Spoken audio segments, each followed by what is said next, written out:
Okay, hi everybody. This is Dr. Dome here. I'd just like to introduce Dr. Nicholas Brown, Assistant Professor of Orthopedic Surgery at Loyola University, who's been kind enough to join us as a guest faculty for our Fellows Conference today. And I will turn it over to Dr. Brown, who's going to speak to us about challenging primary total hip arthroplasty. So thanks, thanks for having me today. Good to meet all you guys. Sorry, maybe potentially sometime we'll do it in person. It's more fun to meet everyone, can make this a little more interactive, but I'll try and go through some cases. And, if anyone has any questions, or I can try and maybe kick it to you guys a little bit. You know them by name a little better, Dr. Dome. So maybe if you want to call on any of them too, not to put anyone on the spot. But yeah, if there's anything, feel free to stop me or anything like that. So I have about like 8 cases, I think. We'll just kind of go for 45 minutes or an hour, and then we'll just see, depending on how interactive it is, we'll just go through it. Okay. Can you guys hear me then? Okay. You get some yeses? Yeah, okay. I think so. So just quickly, we're talking about challenging hip replacements. I had my first kid a few days ago down at Northwestern. So I don't know. We'll see what ends up being more challenging in life. Some of these tough cases, or this little 3-day-old girl Lucy. But that's yet to be determined, I guess. So first case here, 69-year-old guy, history of diabetes, hypertension. About 20 years ago, had acetabular fracture, open reduction, internal fixation. Here's his x-rays. So we'll just kind of go through, a few things. So, first upon seeing that, what are your thoughts? Has anyone thoughts? Would you want to get a CT? Are there any other x-rays you might want to get? Are there any other tests you would think about getting?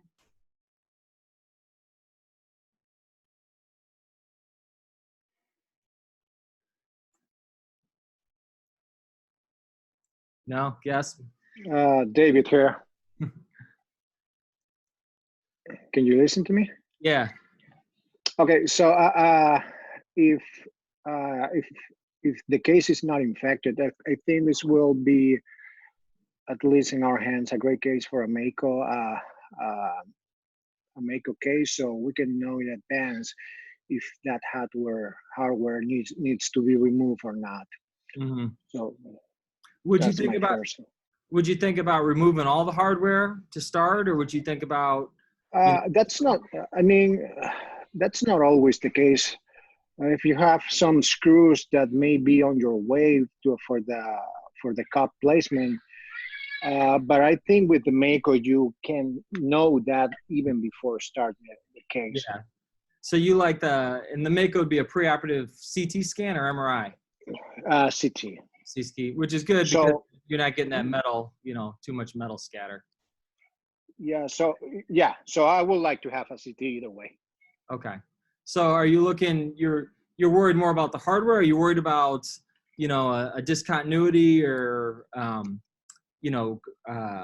integrity of the posterior wall or column or anything like that?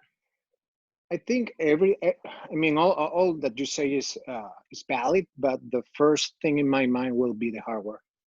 Yeah. So definitely, for me, I look at this and think the hardware, but at the same time, the hardware, it's easy enough to burr it out or, get the screws out or whatever. For me, main thing is making sure I have an anterior column and a posterior column, to get a pinch for that cup, kind of like you said. So, you could get a CT scan. I first like to just get the, that's skipping a couple. I first like to get just the Jude films, which, if you look at the one on the left, it shows you, I think we have an intact anterior column there. And if you look at the one on the right, it looks like we have an intact posterior column. So to me, that shows me, we could consider getting a CT scan, but my thoughts are, whatever it is, I'm going to be able to deal with it. I'll have them bring augments and things like that, or, make sure and having a cup with a more advanced kind of porous surface on it. But, having those 2 films tells me, I don't necessarily need, to get a CT. The other thing, of course, any post-traumatic case, you're always worried about infection. So ESR, CRP, I think if it's a knee, I like to aspirate every knee because it's easy enough. Probably hips, if the ESR and CRP are within normal limits, may not need to. So this guy's were within normal limits. So, in terms of an approach for this, I think different thoughts, but, anything that's already had kind of an extensive approach like this, obviously they had an approach to the anterior column and an approach to the posterior column. I like to just go back in the way they did it. Typically my primary hips, I'll do most of them through an anterior approach, but, something like this where you don't know for sure what you're going to encounter. I like going through the back. There's definitely people, who would go through the front. In terms of, the cup side, what do you guys think? Would you have them bring, augments, the multi-hull cup? Do you think you can do this with just a big jumbo cup?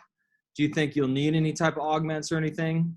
It's hard to tell maybe from this. Any thoughts, anyone? I think it's hard to tell. You will probably can do it with a primary cup, but this is a revision case, so you need everything in the OR. Yeah, I agree. And I think that's an important point for me, and it's just, no matter what, I think you only need the stuff when you need it. So you sort of have to decide, are you going to do this type of work or you're not going to do this type of work? And if you're going to do this type of work, you just don't want to be left, because none of these cases are that hard technically. They only become hard, when you don't have the stuff you need. So I think it's an important thing to think about. Some hospitals, when I'm at Loyola, I know all the stuff is on the shelf, but when I'm over at the VA, if I don't specifically ask for every possible thing you could think of that you're going to need, it's not necessarily going to be there. So it's important to think of plan A, plan B, plan C. You look, there's bone there, but as part of that, now a guy 18 years out is probably relatively well healed, but sometimes you get into these, post-traumatic cases, if they're fresh, and even though there's a plate there, that posterior wall or is flapping in the wind, or you're dealing with pelvic discontinuity or, something of that nature. So, again, always important to have that. So in terms of, what I did for this one, just put a primary cup, got good stability, maybe a little extra antiversion I put on there, but part of that was, he has a lot of spinal pathology there, not a true, I think there's a big debate on, how you deal with, spinal pathology and a stiff spine and things like that. Some people do a dual mobility, things like that. But for me, I did put a little extra antiversion on it, just to kind of protect them from coming out the back. Because I've seen these people with real stiff spines kind of tend to come out the back a little bit. Other thing to think about in a case like this, these guys are obviously, real prone to heterotopic ossification. My thoughts on this, I've actually been going to using, there's a couple papers on it, just going to using Celebrex. We put just about everyone on Celebrex anyways for pain control.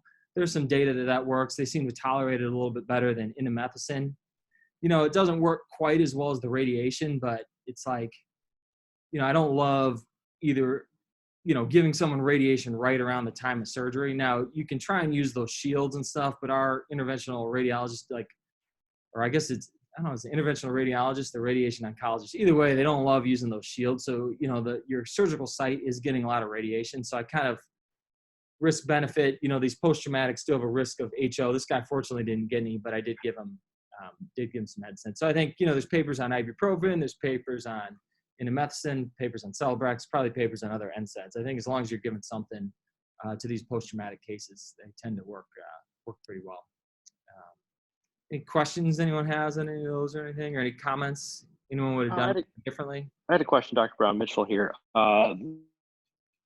Briefly mentioned dual mobility. What, in terms of indications for dual mobility, when would you pull the trigger on them, particularly in these post-traumatic arthritis, or just in general, when do you go that route? Yeah, I think that's, I think it's a little bit controversial. One of the things that makes it more challenging is not every company has a dual mobility cup right now. So, if you want to use dual mobility, it's either Zimmer Biomet with their G7 cup, or Stryker has a dual mobility. DePuy just bought one, but there's no screw holes in it, so it's not, it's not the greatest option for, this type of case. The one time I really like using it is, if someone's proven that they've dislocated, it's nice to give them that, kind of extra potential stability. I also think that in hip fractures, it's a good option. Other people, some people will expand the indications, to people who do certain types of activities, yoga, things like that, or other people just from, having a stiff spine, that are at higher risk.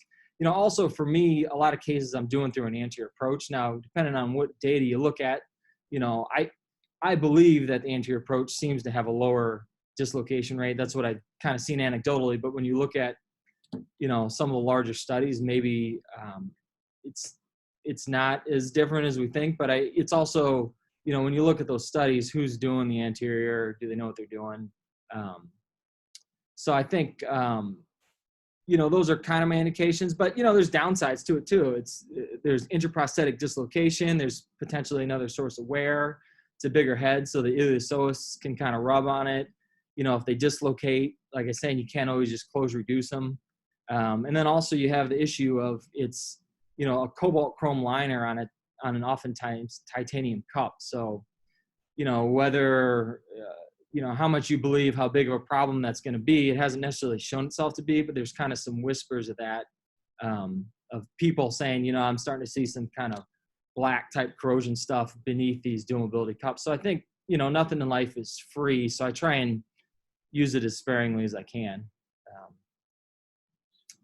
Kind of thoughts on that. I don't know. Do you use much dual mobility, Dr. Dome, or? Yeah. Oh, shit. I wonder if they can hear. They can probably hear you on mine.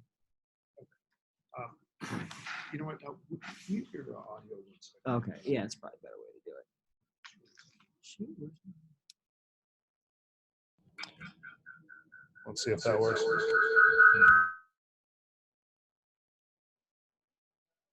My thought would generally be dual mobility. I think has a role. I think that it may have an expanding role as we get to know it better. There, particularly in France, there are a lot of surgeons who use it all the time, and their argument is, what's the downside? And so, okay, yes, not everybody's going to dislocate, so not everybody's high risk. We get that, but what's the downside of dual mobility? So I was interested to hear the last bit of your last comment on what are the downsides that you perceive. Iliopsoas impingement is one that we see a lot of. A big head. Yeah. Well, we do endoscopic iliopsoas lengthenings after THAs. So okay. All right. Nice. We get a little funnel of people who have iliopsoas impingement after THAs in general. So that's a concern that's very much on our radar screen. Yeah.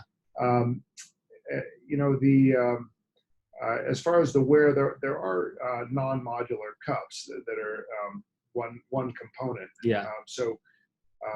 That type of implant might take out the concern about cobalt chromium on titanium wear. But it's an interesting question. I do, if I had to make a prediction, I would say 10 years from now we'll be doing more dual mobility than we're doing today.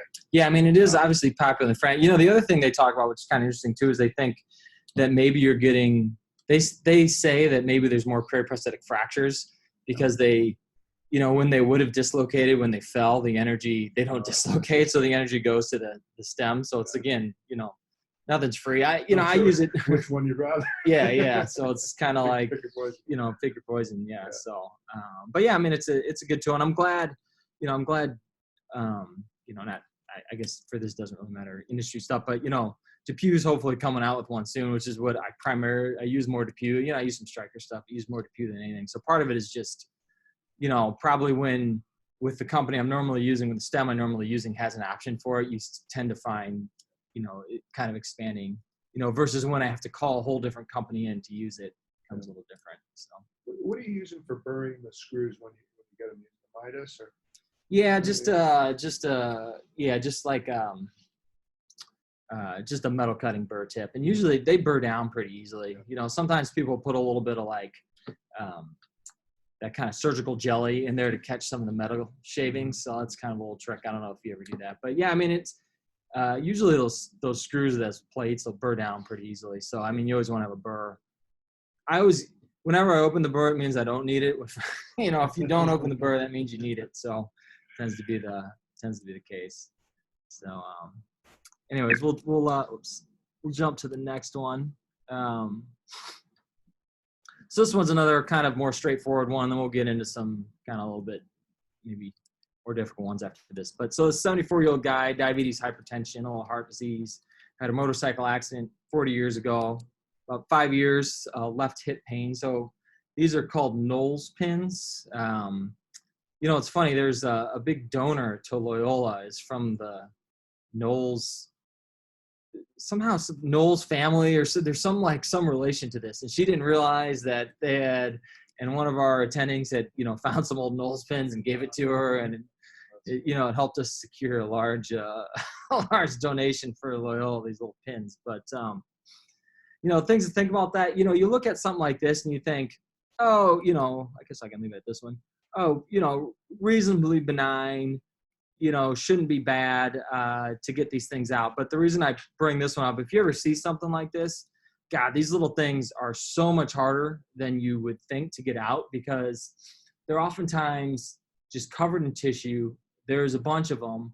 They're screwed in at the end, and there's not a good way to grab onto them, unless you have this very specific tool. So if you ever come across these, there's a Zimmer tool that you need to get these out. I learned that the hard way today. I saw these, I'm thinking, these things are going to be just fine to get out. It's just, just horrible to get out. But, in a case like this, I think for me who primarily does anterior hip, but does a lot of my revisions posterior, I think, it's a little bit dealer's choice. I think, you could, sorry about that.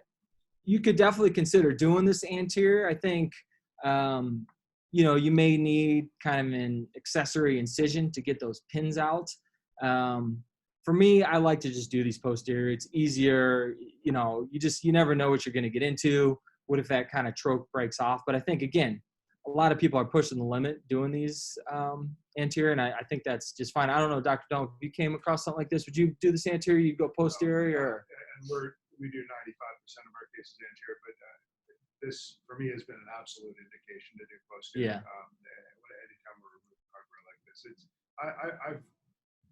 I've learned that maybe the hard way. I tried to do a few anterior and tried internally rotating the leg a whole lot. Yeah, it's harder than you think. Yeah, that's not easy. And then I tried the accessory portal, and that's okay, but it's a headache. Yeah. So I just think it's not worth the headache. Yeah. Basically. Yeah, I agree. I've done a couple similar like this anterior, and after that you're like, no more. It's not worth the. So the other question for something like this, is what type of stem are you going to use? Is it I guess with those pins in there, do you trust that kind of metaphyseal bone there? Do you want to bypass it? You could use kind of one of the hybrid sort of type stems that is more of a fit and fill type stem, or a ream and broach stem, because then you'll get a little stability. I think part of it kind of depends on bone quality and how things look when you get this out. For me, for this one, I'll show you what I did. I just went to a modular tapered type stem. I think these are kind of an expensive stem. You could potentially argue overkill a little bit, but once I got all those Knowles pins out, the last thing I wanted to do was end up with a periprosthetic fracture. You could use this as a monoblock option, but again, it depends on what company you're using. There's really only one, maybe two companies that have this type of titanium fluted, conical type stem as a monoblock stem. So, for me, there is the expense of modularity, but it's such an easy case to just bang that, that distal part in, and then you have 3 or 4 options proximally, and it's so easy to just dial in the version and the length off of this. So, I don't know, Dr. Dome, would you think, do you think this overkill? Would you have tried to go with fit and fill, or would you do a metaphyseal fitting stem, look at the bone quality? Or if you want, dish that question to the fellows. Okay. I'd be curious to challenge them a little bit on it. Yeah. But for my part, I think that's a great great answer for this. Yeah. You know, you could probably get away with one of the others, but I think it's a great answer. Yeah. But yeah, what do the fellows think?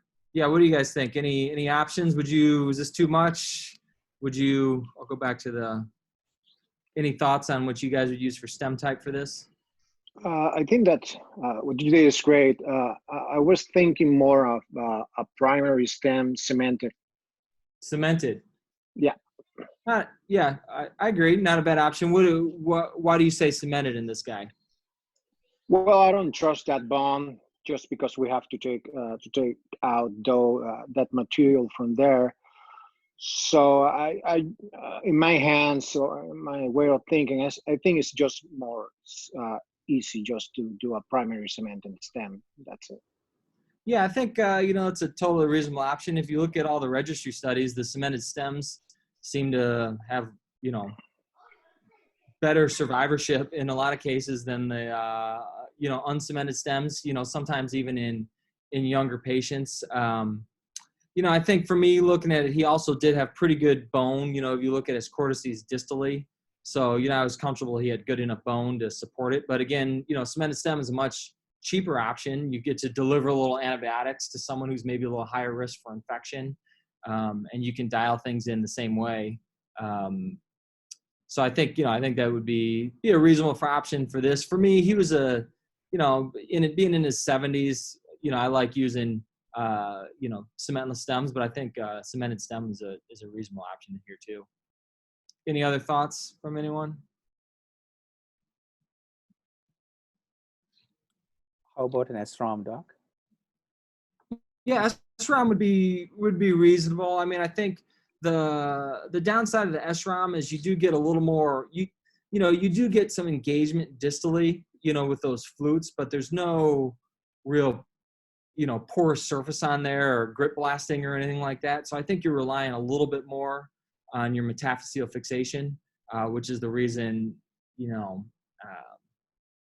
I didn't use it in this case. But, I think, when you go to take those SROMs out, even though there's no porous surface distally, those things ingrow. Something happens, So I think, it's not an unreasonable option. And for me, this is a similar kind of thing. But again, with this and the fact that this guy had, 7 holes, plus what I kind of dug apart trying to get these things out, I just wanted to bypass that bone and get to fresh bone. Now, if this were a younger guy in his 70s, where I said, this is someone who's probably going to need to be revised, if someone's in their 60s or something, I'd probably say, you know what, I'm just going to chance it, use up the metaphyseal bone because this thing's going to be horrible to revive. I mean, I don't know if any of you have ever taken out one of these modular tapered stems. They're horrible to get out.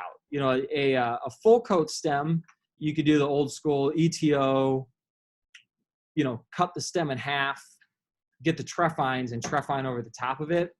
These, you really can't even do that because the flutes engage. So, with these, you almost have to just do an ETO all the way to the distal extent of the stem. And,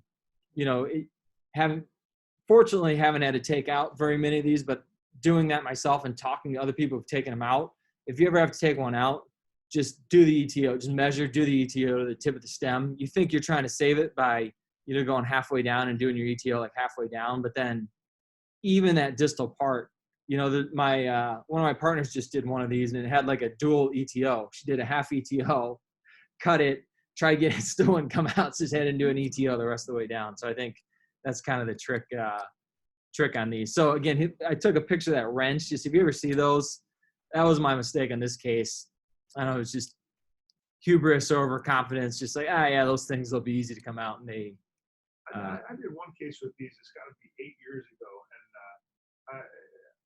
and I was lucky to have a 70-year-old nurse manager who recognized the nose pins and how to write to it. Yeah. I forget now.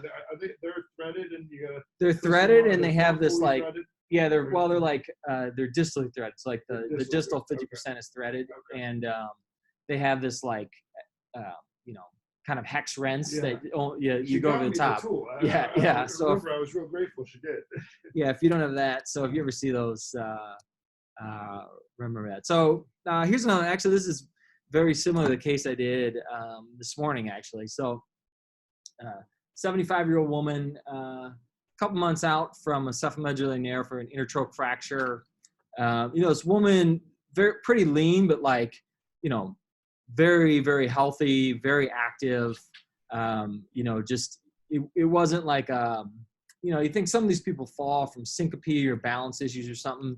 She seemed to like be out and truly like trip over the curb, but just was like a, lean Caucasian woman and kind of got an intertroch fracture that way. So was fixed by one of my partners and came back looking like that. Surprisingly, this woman actually, she was a pretty tough woman. She wasn't really having, all that much pain. But, obviously this is an issue that needs to be revised. So a few things, I think about, and I seem to do, because Loyola is a level 1 trauma center, I get the pleasure of doing a lot of these post-traumatic acetabulums, post-traumatic, after intertrochs or, subtrochs. So I get the pleasure of doing a lot of these. So a few things, kind of think about. One is the approach. I think I guess I could throw it to you guys. Any thoughts on approach? What approach would you take for this? Posterior approach, would you consider a direct lateral? Anterior, any thoughts, anyone? This is David again. So I will do a posterior anterolateral approach. In my hands, it will be very hard to do this in a direct anterior. So how about between the posterior and the direct lateral? So I think that's kind of a little bit of a debate. Well, to be honest with you, I like both. In a case like this, I will be worried about instability. So I will, and Dr. Dunn, forgive me for that, but I'm going anterolateral with this one.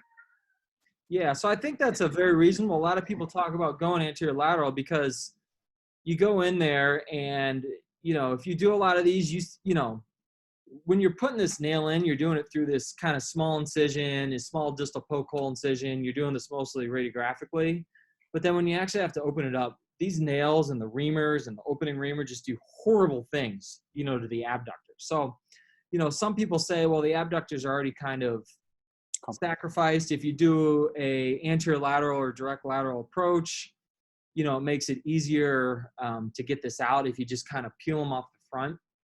The kind of flip side to that, and it's sort of what I ran into today, and I did a posterior approach on this today, and I've kind of tried doing both because I agree with you that these people who fracture, they are more prone to dislocation. So it's nice to save that posterior capsule.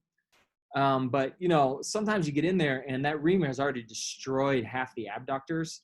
So if you're doing that approach, sometimes you only have to take a little bit off. It kind of depends on where it's destroyed them. But if it's destroyed the kind of posterior half of the abductors, you got to take the anterior half off. You're left with not much. So, I've kind of been in that situation one time where, fortunately it had done a lot of damage to the anterior abductor. So I just took a little bit more off, saved the posterior abductors. But at that point, I really couldn't repair them back down. So you're sort of like trading one for the other. Do you want to save the capsule or do you want to save some of the abductors? So in the end, I feel like I can save the capsule and try and repair that. So I prefer to just go posterior. And kind of save the abductors. But again, a lot of people will, will go direct lateral, anterior lateral on these.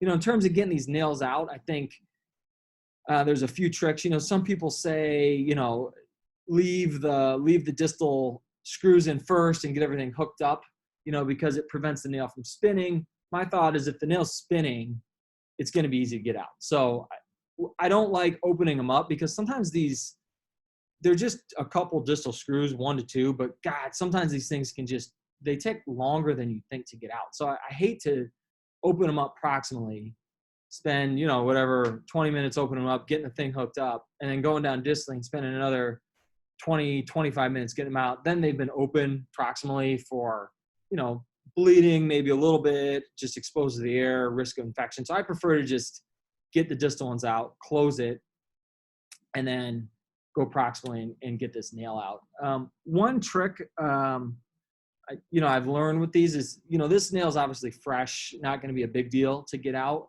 Another trick I learned the hard way is that if a screw hole hasn't been filled by a screw, it often, if it's the nail's been in for a while, it'll get filled with bone, and bone will just completely grow across it. So you can hit that thing forever, and you basically have to break this cortical bone that's went across. So a trick I found is basically just drill out the perfect circles. I don't know if you've ever done that. So it's I was telling one of my trauma partners after I did a case like this, the nail had been in for like 20 years. I was like, man, I took the screws out. That thing was just wedged in. I was hitting it. It took me like 2.5 hours to get it out. Just hit it.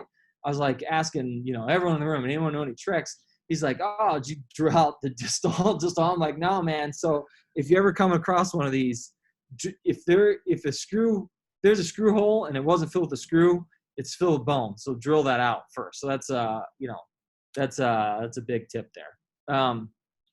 I think, looking at this, again, you can kind of see that these blades can do a lot of damage. Blades or screws, when they cut out, can do a decent amount of damage to the acetabulum. So some of these people are older and you think, oh, I might want to do a hemi. Like, for example, the one I did today, I said, I think I'm going to do a hemi on this. Well, when I got in there, it had just cored out a bunch of the acetabular bone. So, I think you have to be prepared to put a cup in. And if you're prepared to put a cup in, you have to know it's usually not good bone. It's not hard bone either. So when you're reaming, the past 3 of these I've done, I'm always letting the resident ream. And the 2 before this, I said, the bone is extremely soft. We got to be careful. Ream just about into the pelvis. The one after that, I said, the last person reamed almost into the pelvis. You have to be extremely careful. Ream just about into the pelvis. So this last one today, I'm like, Dan, whatever you do, this bone is exceedingly soft. So you have to know that the bone hasn't been hardened and gotten sclerotic through the arthritic process. So, you can almost ream on reverse and it'll work.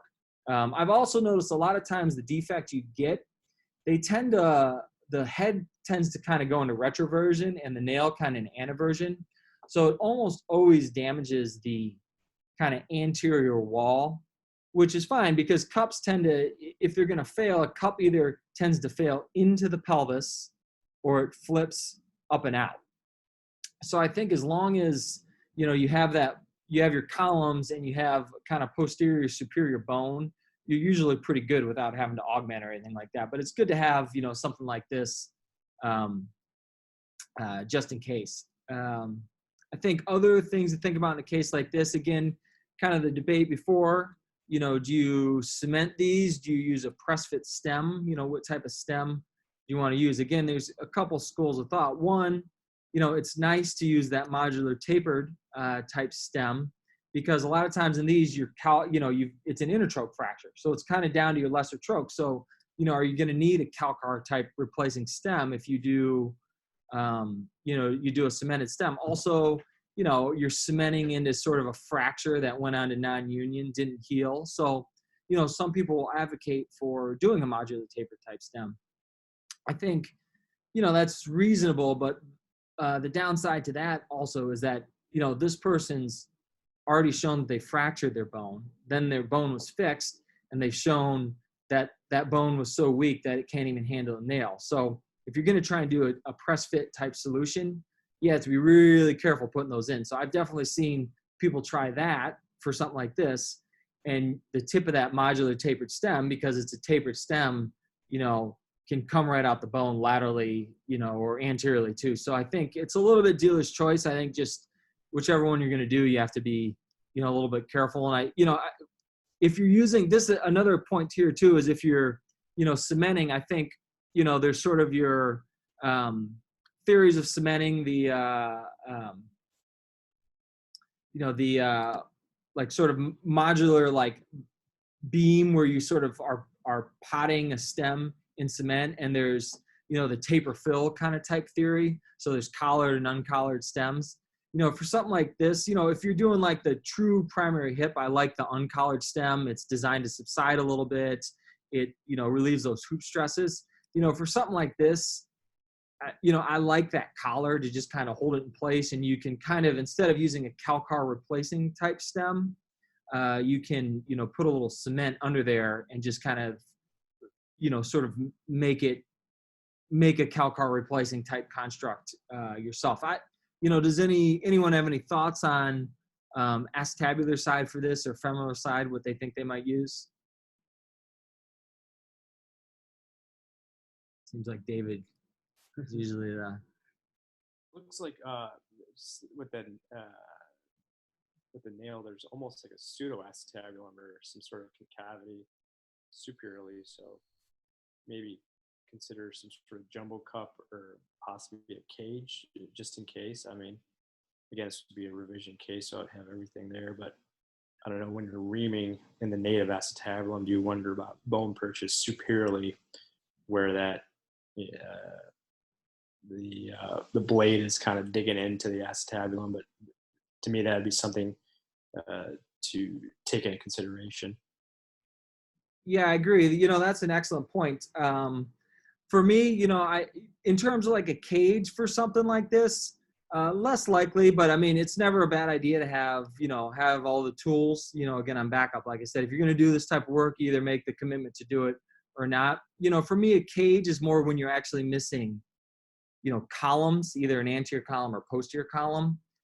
I think in a case like this, you're likely to still have your, anterior and posterior columnar bones. You can get your pinch, on the cup between that. Now, the question is, even though you have your pinch, is it going to flip, kind of flip up and out like this because you're not supported superiorly? And I think that's a case if you're worried it's going to do that, you can do a few things. You can try and throw an ischial screw.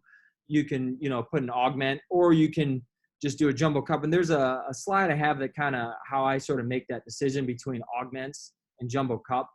I tend to go towards jumbo cup. It's a little bit of a school of thought depending on how much you think raising the hip center just a little bit matters. But yeah, I think, again, for these, like I was saying, most of the time, these defects of what I've seen tend to be a little more anterior, which makes me a little bit more comfortable. So in this, I cemented it in place. Again, she's broken once and cut out through that. This was a pretty anterior defect. So it's fine, but I did kind of put that extra, or try to get that extra sort of ischial screw in there. And I think that helps you. Again, cups tend to fail by just pushing into the pelvis, but they tend to fail by flipping up and out. So if you can get something to kind of anchor it to the bottom, when you're loading that bone up like this, it's not going to be able to flip out like that. So if I'm at all concerned about that, I'll try and throw that ischial screw. But the thing to think about when you're throwing that ischial screw is cups aren't necessarily designed for that. So you have to think about it. I hate it when I impact the cup, I put it in, and I'm like, damn, God, forgot to put the hole right where the ischium is. So you sort of have to feel where your ischium is, where your ischial bone is, and make sure you line up one of those holes, because there's not a lot of bone back there. And also the sciatic nerve runs right back there. So you really, if you're going to put that screw, it's fine, but you have to be real careful with what you're doing. And did she really need this? I don't know. I can't, we may have just been doing it too a little bit just to kind of show the residents too, but she's done well with it. Did you put any graft or anything in that pseudoacetabulum? Or just sort of disregard it? No, just disregard it again, because it was pretty, it looks like it's superior, but it ends up being a lot of times kind of more anterior. Yeah. And if I was going to put anything up there, you could consider, if this were like a dysplastic case, you could consider taking a piece of the head. You take a couple screws, screw that head into there, and then just ream into it. Because that's, it's been shown with allograft that doesn't work so great, but with autograft, it actually heals. With her, I didn't want to use any of kind of her, just kind of old bone and stuff like that. And I felt that I had pretty good, if I put a trial cup in there and it has pretty good stability without any screws or porous surface, then I kind of just disregard putting anything up there. But it's an excellent point. I mean, some people would. Would you call this a jumbo cup? No. Okay. No. Yeah. Back to your point about jumbo cups, how do you think about the trade-off between, as you go bigger, you are getting more superior purchase, but you're potentially losing your anterior posterior pinch? Yeah, well, that's the effectively over-reaming one way or the other or both. Yeah, I think actually, let me jump to. I actually have a slide on that. And it's funny, it's, you know, and this is like, Poprosky likes to talk about this, you know, whether you use augments or just use the jumbo cup. And his theory and his saying is always, you know, you got to, he's probably got, his saying isn't really, I guess, politically correct. So we'll leave it. But the thought is that males and females are a little bit different in terms of their pelvises. So you basically have to fill that superior defect.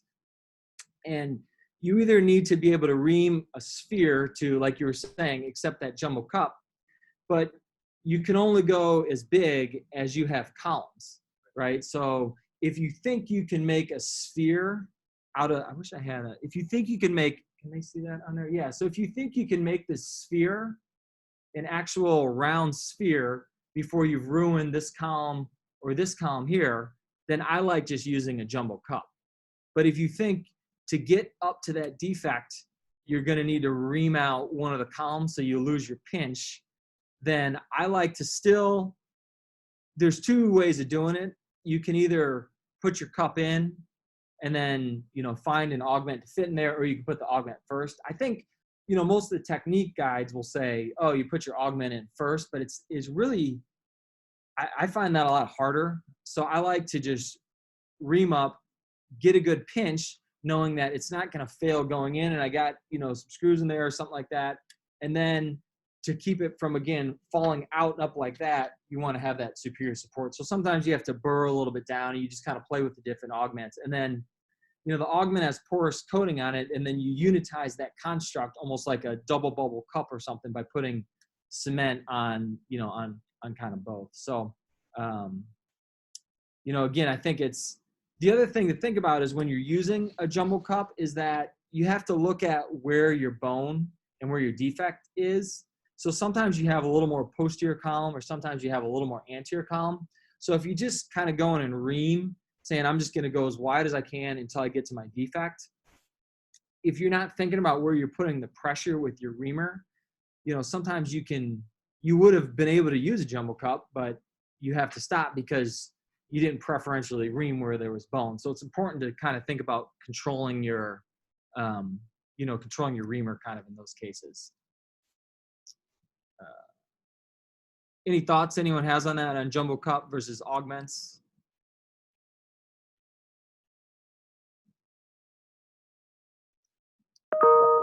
Doc, would you prefer augment or autologous bone graft? Well, if you have, usually in those cases, it's an uncontained defect. So you can't necessarily put like particulate bone graft in there. If it's a contained defect, then yeah, you can do like an impaction grafting and put particulate bone. The way to do that is, you know, you can use allograft or you can use autograft. You actually take the like mini reamer. So like you can take like a 36 reamer, take the head and just take the reamings out of, like ream out the head like you're reaming acetabulum and pack it in there. In that type of case, it's usually not a contained defect. So again, I think your options are, one, if you have a good piece of bone, you actually just take that bone, and doesn't it, you know, some people think, oh, you got to get it to fit perfectly or something like that, or it's going to stick out. It doesn't matter. Just put your screws into it, and then you can just ream into it like it is normal bone. That's kind of a way of doing it with a dysplastic type case. If you don't have good bone, then yeah, using an augment is a perfectly fine solution. The other thing I want to point out here is, you know, when you want to use a jumbo cup or something like that, in a case like this where there's a defect, you really want to get your screws. So, you know, you really, when you read about it, you're learning about it as a resident, it's kind of like, oh, safe zone, you know, draw a line from ASIS through the middle of the acetabulum, and then you can use the posterior, you know, draw a line, you know, 180 degrees to that, and that's your safe zone. But really your zone of where you put screws is if you kind of look at the flanges on this, you know, this is a tri-flange, but if you sort of look at the flanges on it, it kind of makes sense as to where you can put your screws. So when you're up top here, right, the bone is kind of over the top. So you're putting more kind of peripheral type screws. So what I'd like to do in the operating room is feel the ASIS and then kind of make a line down from that. And that's where I'm going to find my first screw hole and start that. And these screw holes, you know, you're going more kind of peripherally to get into the bone here. As you move around, you can kind of go, you know, 180 degrees around and find bone to put screws. as you move more into this zone, the bone tends to be more back in. So these peripheral screws aren't quite as good. These tend to be where the bone is a little bit more here. And then as you move back down here, you're not as far in. It tends to be the more peripheral screws that you'll get purchased. So, you know, when you're having a case like this, I like to just kind of work my way all the way around. And again, starting more peripherally, going more centrally, then going more peripherally here, and just finding where you can get screws. And, you know, safe zone, no safe zone. You know, a lot of times people think of putting screws in like this is you can't just run the drill. You know, you really have to put it like, you know, if you were doing an ankle fracture or, you know, putting a locking screw or anything, you wouldn't just, you get across the first cortex and you're kind of tapping for the second cortex, and then you get across it. You're not just throwing the drill in there. But I think a lot of people think, oh, it's just, you know, this is how you do acetabular screws. You just bury the drill. Well, that's fine if you're in the safe zone, but when you're kind of moving outside of it where you could catch the nerve or an obturator vessel or something like that, you really want to be tapping it in there and getting, you know, doing it like you would drill any other bone. So this is kind of a long case. Let me skip to, because we're We don't have a hard cut off. got about, okay. Okay. Okay, we'll go through this one. This was like, so this is a woman, 61-year-old woman. She's got some sort of kind of mental disability. She can sort of answer questions and things, but, you know, can't live independently. She's got some spasticity, is on a muscle relaxant, has this hamstring release distally in the past, has this group home she lives in, this autoimmune polyarthropathy, which she's on a couple meds for, which kind of increase your risk of wound complications, infection. Top of that, BMI 42, of course, has his knee put in 10 years ago, has a periprosthetic fractures plated. This happened a couple years after that. That went on a non-union, so they dropped a nail in there, which ended up healing. She did well for, you know, probably 5 years or so. Comes in with knee range of motion about 10 to 30 degrees. I'm thinking, okay, she's here, you know, for her knee, right? Issue is hip pain, which is crazy enough. So she came in with something looking like this, right? But you think, okay, first thing, we got to make sure she's not infected, had all these surgeries. ESR, CRP were up a little bit. You know, potentially that could have represented some subclinical fracture at the fracture site, but we aspirated her knee, aspirated her hip.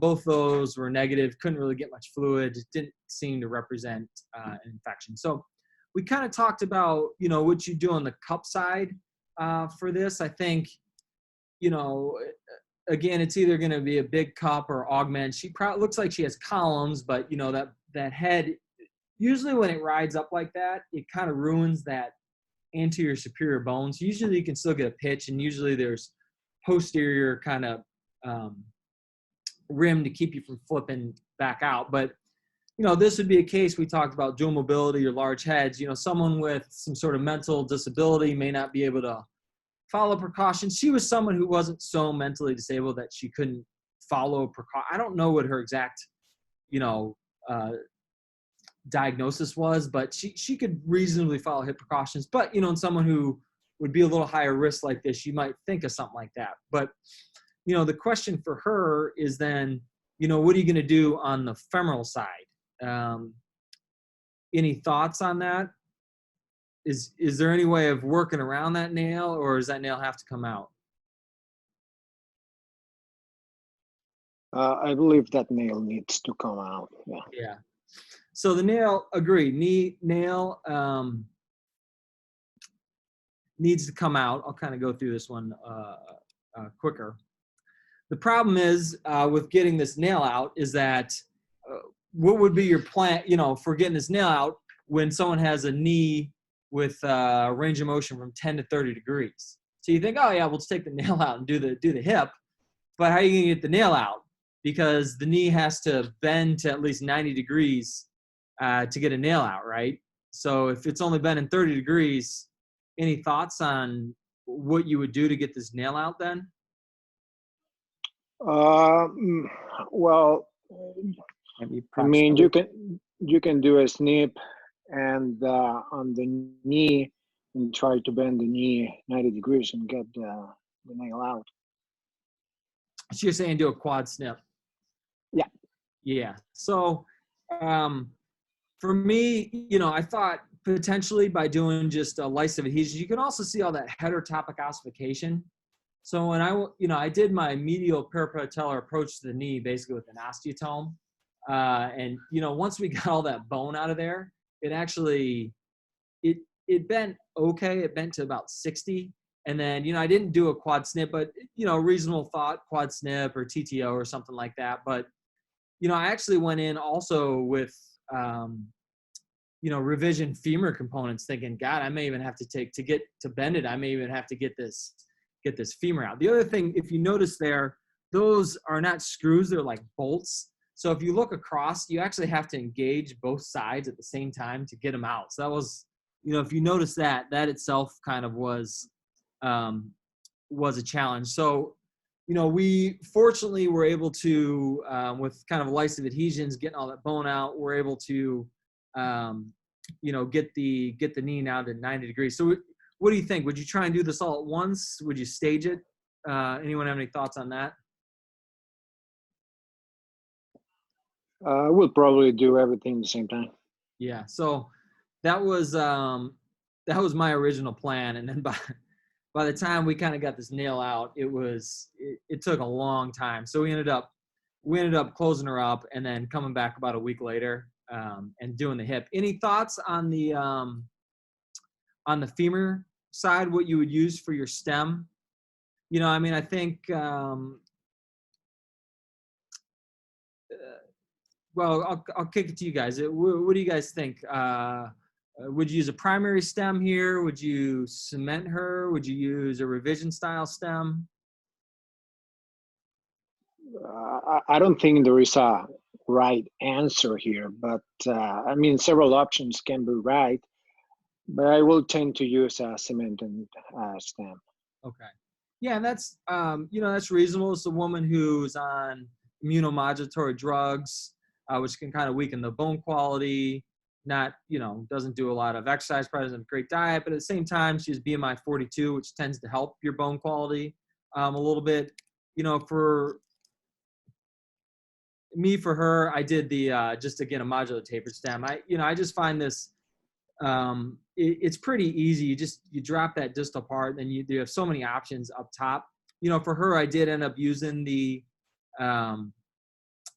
dual mobility just due to her kind of mental disability. Even though I thought she would follow hip precautions, I didn't totally trust it. And then we got good just by going with a big cup. Got good primary stability with it, and just threw a couple extra screws in there. The reason I put this slide in there, biggest challenge for her was, she of course didn't understand, but then her family really didn't understand either. They're like, well, I don't see, why don't you just do the hip replacement if, her hip hurts? I'm like, well, how, you're trying to go through this whole complex, well, she's got disability, she has an acetabular defect, she has a retrograde nail, she has severe heterotopic ossification.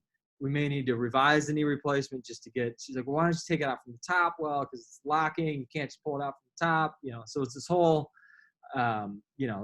sometimes that's the most challenging part, trying to describe like a complex two-part post-traumatic case in a poor, surgical host. Fortunately, she's done really well with this. She's like, part of her, for better or worse, part of her mental disability is that she has is always happy and positive about everything. So she never had any pain. She thanked me every time. She thought I was the greatest surgeon in the world. So, that was kind of the, the silver lining to all that. So we'll kind of go through, get into the end. So we'll go through, this was kind of a fun one. This was I did this case right, didn't do a ton of trauma call. At Rush, we did a little bit, up in Rockford and in Cook County, but took a job at Loyola 3 years ago now. They're like, well, we're here, you're taking level 1 trauma call. So one of my first weekends on call, this comes in. So it's a 46-year-old guy, gunshot wound, two bullets, 2 wounds, right through his femoral neck and head. So obviously you can see that head is like got pushed all the way down to like kind of his medial thigh there. So, looking at this, knowing it was probably a high, kind of a high velocity, high caliber weapon with that head there, any thoughts on, surgical approach and, what your eventual plan might be for this? Send this question to David. He's spent 7 years as a surgeon in Venezuela. So he's Okay. got a lot of experience with it. So what do you think, David? Yeah, it's gonna be hard to get that femoral head from down there. I don't know if you even will need an extra incision for that. Were you saying like a medial incision, or you would go anterior and kind of go under the femoral vessels? Would you have a vascular surgeon there? Yeah. Okay. Where is that? Just in case. Did you get a video? Yeah, I did get a CT scan. It's like sort of like in the A to P plane, like midway, like it's under all the femoral vessels and everything like that. So if you went anterior, you'd have to kind of tunnel under So it went everything. sort of straight medial, Yeah, basically. went straight medial. So, my initial plan, I was thinking, okay, I'm gonna go anterior on this and just kind of try and fish these out. All the vascular surgeon, and then he actually had like the urologists were in there like sewing up. Fortunately, he had like a superficial kind of scrotal injury that they were sewing up. As they were doing that, I was kind of poking around his like medial thigh. I'm like, God, I can feel the head, like right, almost poking out the skin, So just, made as you had mentioned, David did a little medial kind of almost like, peds adductor release, just did a little medial incision and literally just plucked it out with my fingers. But then the question comes, have you, maybe you've dealt with some of these kind of high velocity gunshot wounds, but you go in there, it's, I treated a lot of gunshot wounds at Cook County. You go in there and it's like, you cannot even make sense of what the anatomy is. It's amazing, just the energy that those kind of bullets impart and the tissue destruction. So I was like, God, Nick, like, what is, do you not know your anatomy? Or, it's really, really hard to kind of sort things out. But, in terms of, what do you think? Would you, because obviously someone like that, who there's a lot of tissue necrosis, a lot of damage, would you think about just pulling the head out and washing it out? Would you just pull the head out? Would you go straight to a total hip? Would you put a hemi in him? He's a young guy. Would you stage it all one stage? Any thoughts on that? Well, it's hard to say. I mean, looking at the x-rays, you may think that the fracture is the most important thing, but I think the soft tissue now is the most important thing. So it depends on how much time from the gunshot and how the soft tissue looks.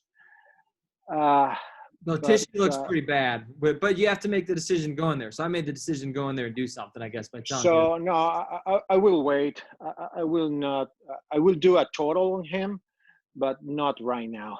Yeah. So Be an antibiotic spacer or something like that. yeah. So yeah, that's essentially, yeah. So again, this is just showing the difference between a high and low velocity weapon. It's big. So what I did was basically use, sort of a semi-permanent antibiotic spacer. So I, cemented a stem in, but sort of loosely cemented it in. I didn't use the canal restrictor. I wanted, with the damage to his tissues and the dead space and the trauma and the fact that he'd been shot twice through clothes and, it was kind of a dirty wound and things like that, went through the joint. I wanted to deliver some antibiotics there. I also wanted to, he was a young 44-year-old guy. So I said, we're going to do this, just kind of let everything heal. Also knowing that this guy wasn't, the most reliable guy in the world. So he,